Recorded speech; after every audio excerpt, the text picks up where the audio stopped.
2021 ஆண்டில் கால்வதிக்கிறோம். உங்கள் அத்துணை பேருக்கும் என்னுடைய வாழ்த்துதலை தெரிவித்துக் கொள்வதிலே நான் பெருமகிழ்ச்சி அடைகிறேன். இந்த ஆண்டு உங்களுக்கு தனிப்பட்ட முறையிலும் உங்கள் குடும்பத்திலும் மிகச்சிறந்த ஆண்டாக, ஒளிமயமான எதிர்காலத்தை உருவாக்கக்கூடிய ஆண்டாக, அதற்கு மேலாக நம் இதயமெல்லாம் நிறைந்திருக்கக்கூடிய இயக்கத்திற்கு மிகச்சிறந்த ஒரு வரலாற்று ஆண்டாக அமையப்போகிறது என்று சொல்லி என்னுடைய வாழ்த்துக்களையும் இந்த நல்ல நாளில் தெரிவித்துக் கொள்கிறேன். நன்றி. அனைவருக்கும் அன்பு வணக்கம். உங்கள் அனைவருக்கும் என்னுடைய 2021 ஆண்டு புத்தாண்டு வாழ்த்துக்களை தெரிவித்துக் கொள்கிறேன். புத்தாண்டு கொண்டாட்டத்தை நேற்று எல்லாருமே சிறப்பாக கொண்டாடி இருப்பீங்க. இன்னைக்கு தேதி 2, நல்ல விதமாக கொண்டாடி இருப்பீர்கள். அனைவருக்கும் எனது வாழ்த்துக்கள். உங்கள்கிட்ட ஒரு 3 விஷயத்தை பற்றி இந்த புத்தாண்டில் பகிர்ந்துக்கணும்னு ஆசைப்படுறேன். ஒன்று, ஒவ்வொரு வருடமும் புது வருடம் பிறக்கிறது. ஒரு 12 மாதங்கள் 365 நாட்கள் நாம் அந்த வருடத்தில் பயணிக்கிறோம். இந்த வருடத்தில் எப்படி இருக்கணும்னு சொல்லி ஒரு முடிவு நல்ல முடிவாக எடுக்கணும். நான் என்னுடைய மாணாக்கர்களுக்கு நான் சொல்வது எப்பொழுதுமே, இந்த பிறந்த நாள்னு வரும்போது இந்த பிறந்த நாளில் ஒரு முடிவெடு.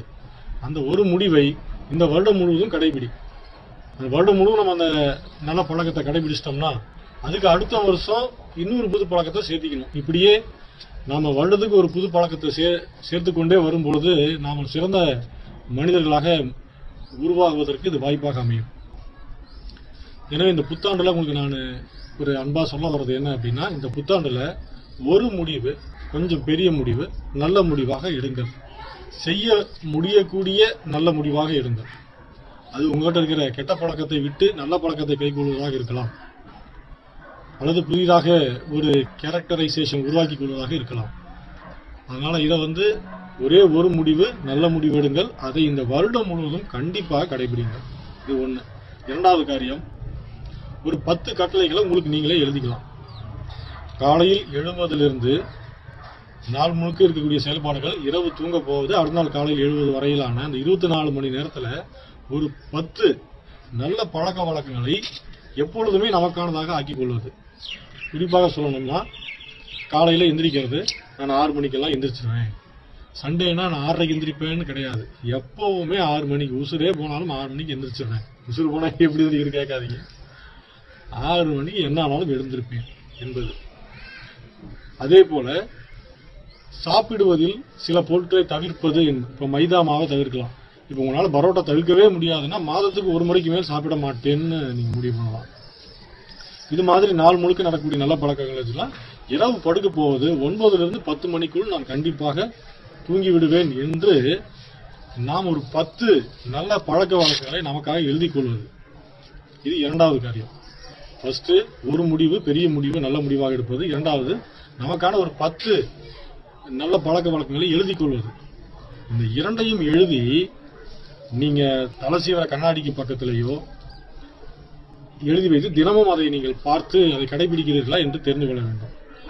இரவு படுக்க போகும்பொழுது நீங்களே இன்னைக்கு இந்த முதல் முடிவை சரியா செஞ்சனா, மீதி 10 நல்ல பழக்க வழக்கம் நீங்க நான் கடைபிடிச்சனா என்று நீங்க பார்க்க வேண்டும். ஒருவேளை தவறி இருந்தால் அடுத்த நாள் விடாபிடியாக வைராக்கியமாக அந்த காரியத்தில் நாம் இருக்கணும் என்று ஒரு முடிவை எடுத்துக்கொண்டு செயல்படுவது நம்மை வாழ்க்கையில் மிகச் சிறந்த மனிதராக ஆக்கும்.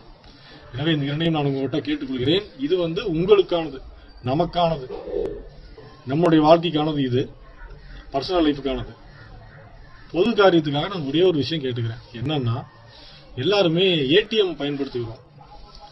தமிழ்நாட்டில் நாம தமிழர்களாக இருக்கிறோம். நாம என்ன பண்ணணும், ஏடிஎம்ல போகும்போது தமிழ் வழி அதை நாம பயன்படுத்தணும். அதில் செலக்ட் லாங்குவேஜ் என்று கேட்கும் பொழுது ஆங்கிலம், ஹிந்தி, தமிழ் என்று இருக்கும் பட்சத்தில் நாம் தமிழை தேர்ந்தெடுத்து அதிலேயே நம்முடைய நடவடிக்கைகளை மேற்கொள்வது.